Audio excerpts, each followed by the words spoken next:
ओम शांति। ओम शांति। ओम शांति। ఓం శాంతి. నేను శక్తివంతమైన ఆత్మను, దయాత్త హృదయుడని, సర్వశ్రేష్టమైన వారిని, నిశ్చింత చక్రవర్తిని. సదా నేను ఎవరు అనే స్మృతిలో ఉండే ఒక ఆత్మాభిమాని స్థితిలో ఉండేవారిని. ఈ క్షణం నేనొక మెరుస్తూ ఉన్న నక్షత్రంగా భావిస్తూ, నా ప్రియమైన తండ్రి, పరం ఆత్మ, సర్వ శిక్షకుడు వారి సన్ముఖంలో ఈ దివ్యమైన జ్ఞాన మురళిని వింటున్నట్టు అనుభవం చేసుకుంటాను. ఓం శాంతి. ओम शांति. मुरली डेट 19/3/2025. हेडिंग: मीठे बच्चे, तुम्हें इस पुरानी दुनिया, पुरानी शरीर से जीते जी मरकर घर जाना है। इसलिए देह अभिमान छोड़ देही अभिमानी बनो। देह अभिमान छोड़ देही अभिमानी बनो. బాబా ఈరోజు ఏం చెప్తున్నారు? మధురమైన పిల్లలు, పాత ప్రపంచం, పాత శరీరం పైన జీవిస్తూనే మరణించాలి అంటే ఏంటి? అంత డిటాచ్మెంట్ బుద్ధి ద్వారా కలగాలి. అప్పుడు మీరు ఇంటికి అనగా పరంధామానికి వెళ్ళగలరు. సో అందుకని దీనికి కావాల్సింది ఏంటి? బాడీ కాన్షియస్నెస్ వదిలేయాలి, సోల్ కాన్షియస్నెస్ డెవలప్ చేసుకోవాలి. అవుట్ ఆఫ్ 24 hours నేను ఆత్మ ఎంత సమయం సోల్ కాన్షియస్ స్టేజ్ లో ఉండగలుగుతున్నాను అనేది చెక్ చేసుకుందాం. ప్రశ్న: अच्छे अच्छे पुरुषार्थी बच्चों की निशानी क्या होगा? जो अच्छे पुरुषार्थी है वह सवेरे सवेरे उठकर देही अभिमानी रहने की प्रैक्टिस करेगा। वह एक बाबा को याद करने का पुरुषार्थ करेगा। उन्हें लक्ष्य रहता है और कोई देहदारी ना याद आए। निरंतर बाप और 84 के चक्र की याद रहे। यह అహో సౌభాగ్య కహేగా. ఎవరైతే మంచి పురుషార్థం, మంచి ఎఫర్ట్ వారి కోసం వారు చేస్తారో, ఏం చేస్తారు? అమృత్ వేళ లేసి 2 to 4:45 ని అమృత వేళ అంటారు. భగవంతుడు మన కోసం పెట్టిన సమయం అమృత్ వేళ. అలాంటి అమృత్ వేళలో సోల్ కాన్షియస్నెస్, ఆత్మాభిమాని స్థితిలో ఉండే అభ్యాసం చేయాలి. ఒక్క పరమాత్మని నిరంతరంగా స్మృతి చేసే ఎఫర్ట్ చేయాలి. లక్ష్యం పెట్టుకోవాలి, నాకు ఏ దేహదారి గుర్తు రాకూడదు. నేను నిరంతరం నా ప్రియమైన తండ్రి స్మృతిలో ఉండాలి. 84 జన్మలు నేను తీసుకున్నాను అనే స్మృతి నాకు కలగాలి. అరే, నిరంతరం పరమాత్మ మన తండ్రి గుర్తుంటే అదే అహో సౌభాగ్యం కదా. మరి నా భాగ్యాన్ని నేను తయారు చేసుకుంటున్నానా అనేది చెక్ చేసుకోవాలి. ఓం శాంతి. అభి తుమ్ బచ్చే జీతే జీ మరే హుయే. कैसे मरे हो? देह के अभिमान को छोड़ बाकी रहा आत्मा. शरीर तो खत्म हो जाती, आत्मा नहीं मरता. बाप कहते जीते जी अपने को आत्मा समझ परमपिता परमात्मा को याद करो तो आपकी आत्मा పవిత్ర हो जाएगा. మరి ఇప్పుడు పిల్లలైన మీరు జీవిస్తూ మరణించాలి. ఈ మరణించడం ఏంటి అంటే బాబా క్లారిటీ ఇస్తున్నారు. ఈ దేహం, ఈ బాడీ పైన అభిమానాన్ని వదిలేస్తే, ఈ బాడీలో లేదు అంటే ఇంకా మిగిలిందేంటి? బ్రుకుటి మధ్యలో ఉండే ఆత్మ. శరీరం అంతమవుతే ఆత్మ మరణించదు. ఆత్మ అలాగే ఉంటుంది. సో జీవిస్తూనే నేను వేరు, ఈ శరీరం వేరు. ఈ విధంగా భావించి నేను ఆత్మ, నా ప్రియమైన తండ్రి పరమాత్మతో యోగాన్ని జోడిస్తే నేను ఆత్మ ఎంతో పవిత్రంగా అవ్వగలను. ఎప్పటి వరకైతే ఆత్మ పూర్తిగా పవిత్రంగా అవ్వదు, అప్పటి వరకు పవిత్రమైన శరీరం కూడా లభించదు. ఆత్మ పవిత్రంగా అయిపోతే ఇక ఈ పాత శరీరం దానంతటకి అదే వెళ్ళిపోతుంది. So vice versa, soul pure గా ఉంటే బాడీ ప్యూర్ గా ఉంటుంది.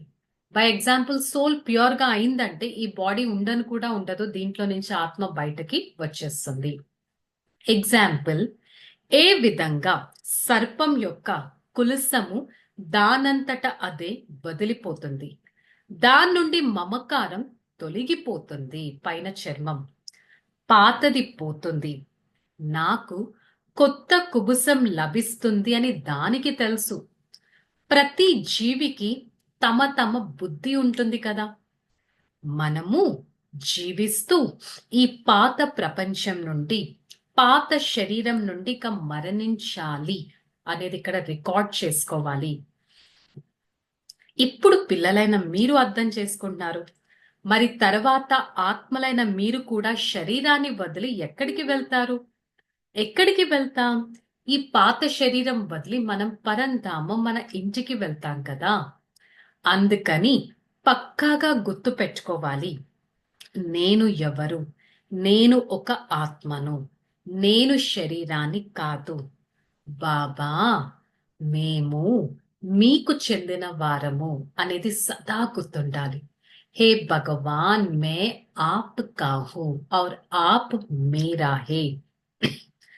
తండ్రినైన నన్ను స్మృతి చేసినట్లయితే తమో ప్రధానం నుండి సతో ప్రధానంగా తయారైపోతారు. సో అందుకని ఈ స్మృతి అభ్యాసం ఎంతో పక్కాగా ఉండాలి.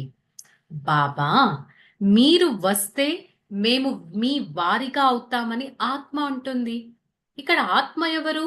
పురుష్, అంతేకాని స్త్రీ కాదు. ఎల్లప్పుడూ మనమంతా భాయి భాయి అని అంటాం, సోదరులం అని అంటాం. మనమంతా పరమాత్మకి పిల్లలం అని అంటాం. కొడుకులందరికీ వారసత్వం లభిస్తుంది. సో అందరూ సోదరులు అవుతే, అందరూ పరమాత్మకి మేల్ జెండతో కొడుకు అవుతే పరమాత్మ నుంచి వారసత్వం లభిస్తుంది. ఏ వారసత్వం?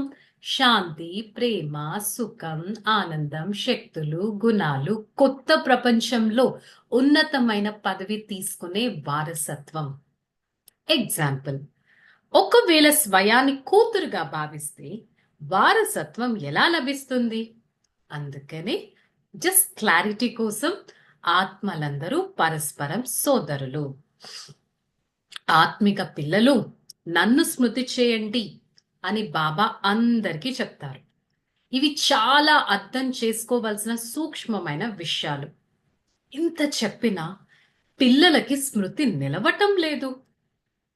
ఫర్ ఎగ్జాంపుల్, నేను ఎద్దును ఎద్దును అని అనడంతో ఎద్దులా అయిపోతారు అని సన్యాసులు ఒక ఎగ్జాంపుల్స్ చెప్తూ ఉంటారు కదా. సో అందుకని మీరు కూడా స్వయం నేను ఒక ఆత్మను ఆత్మను అనడానికి మీకేమంత కష్టం కలుగుతుంది? ఈ ఆత్మిక జ్ఞానం అయితే ఎవ్వరికీ లేదు. అందుకని ఈ ఆత్మిక విషయాలు ఎవ్వరి బుద్ధిలో కూర్చోవటం లేదు. అందుకే బాబా క్లారిటీ ఇస్తున్నారు, సదా భావించండి, I am a soul, I am different from this body. సదా ఇంతటి పెద్ద శరీరంలో ఇంత చిన్న ఆత్మ సూక్ష్మాతి సూక్ష్మమైనది బ్రుకుటి మధ్యస్థానంలో ఉంటుంది. అనేది విషయం గుర్తుపెట్టుకోవాలి. నా తండ్రి సుప్రీం, నేను వారికి చెందిన వారిని. యోగిలు అయితే ప్రపంచంలో ఎంతో మంది ఉన్నారు. ఎగ్జాంపుల్, కన్యకు నిశ్చితార్థం అయిన తర్వాత తన పతితో యోగాన్ని జోడిస్తుంది కదా. ఎందుకంటే ముందు అతనితో యోగం ఉండదు. పతిని చూసిన తర్వాత ఆ పతి స్మృతి వస్తూ ఉంటారు. అంటే బుద్ధి యొక్క కనెక్షన్ ప్రపంచంలో పతితో పెడతారు, పిల్లలతో పెడతారు, సిచ్యువేషన్తో పెడతారు, పరిస్థితులతో పెడతారు, ఒక ఆఫీస్తో పెడతారు, ఒక ఇల్లుతో పెడతారు. సో యోగిలు ప్రపంచంలో చాలా మంది ఉన్నారు. కానీ మన బుద్ధి పరమాత్మతో కనెక్ట్ చేసే యోగం గుర్తుపెట్టుకోవాలి. కానీ ఏమైంది, మీ బుద్ధి కోతి వలె అయిపోయింది. ఇప్పుడు మీరు మళ్ళీ దేవతలుగా తయారవుతున్నారు. కోతి ఒక చోటు ఉంటుందా? అటు ఇటు వెళ్తూ ఉంటుంది కదా. సో మీ బుద్ధి కూడా అటు ఇటు ఎగురుతూ ఉంటుంది. సో యాక్చువల్లీ మీరు కాబోయే దేవీ దేవతలు, మీరు విశ్వ కళ్యాణకారి ఆత్మలు, మీరు బ్రహ్మ యొక్క నోటి కమలం ద్వారా వచ్చిన బ్రహ్మ కుమార్ కుమారిలో. మరి ఎంతగా ఆత్మాభిమాని స్థితిని మనం మెయింటైన్ చేస్తున్నాం. కల్ప పూర్వం కూడా ఏదైతే రిపీట్ అవుతుందో అలాగే రిపీట్ అవుతుంది. మరి నేనొక విశ్వ కళ్యాణకారి ఆత్మను అనేది సదా మన బుద్ధిలో ఫిక్స్ అయిపోయి ఉండాలి. धारणा, बाबा से आशीर्वाद मंगाने के बजाय याद की यात्रा में अपना सब हिसाब चुकतू करना है, पावन बनने का पुरुषार्थ करना है, इस ड्रामा को यथार्थ रीति समझना है. బాబా నుంచి ఆశీర్వాదం, బ్లెస్సింగ్స్ తీసుకోవడం కంటే వారిని స్మృతి చేయండి. ఆటోమేటిక్గా పవర్ వస్తుంది, బ్లెస్సింగ్స్ వచ్చేస్తాయి. మన కార్మిక్ అకౌంట్ లెక్కాచారాలు కూడా సమాప్తం అవుతాయి. మరి మనకి మనం ప్యూర్గా అయ్యే పురుషార్థం చేయాల్సిందే. ఈ డ్రామాను యథార్థంగా అర్థం చేసుకోవాల్సిందే. इस पुरानी दुनिया को देखते हुए याद नहीं करना, कर्म योगी बनना है, सदा हर्षित रहने का अभ्यास करना, कभी भी रोना नहीं है. ఇదున్నదే పాత ప్రపంచం. దీన్ని స్మృతి చేయండి. కర్మ యోగి ఆత్మగా అవ్వండి. సదా హర్షితంగా అయ్యే అభ్యాసం చేయండి. అంతేకాని ఎప్పుడు కూడా ఏడవకూడదు. ఎప్పుడు కూడా ఏడవకూడదు. భగవంతుడు లభించారు, మనల్ని ఎంచుకున్నారు, మనకి వారసత్వం ఇస్తున్నారు, మనకి ప్రతిరోజు మురళి వినిపిస్తున్నారు. ఇక మీకు ఏడుపు ఎక్కడి నుంచి? ఏడుపు అంటే దుఃఖం ఎక్కడి నుంచి వస్తుంది? చెక్ చేసుకోవాలి. वरदानम, प्रवृत्ति में रहते मेरेपन का त्याग करने वाले सच्चे ट्रस्टी माया जीत बाबा.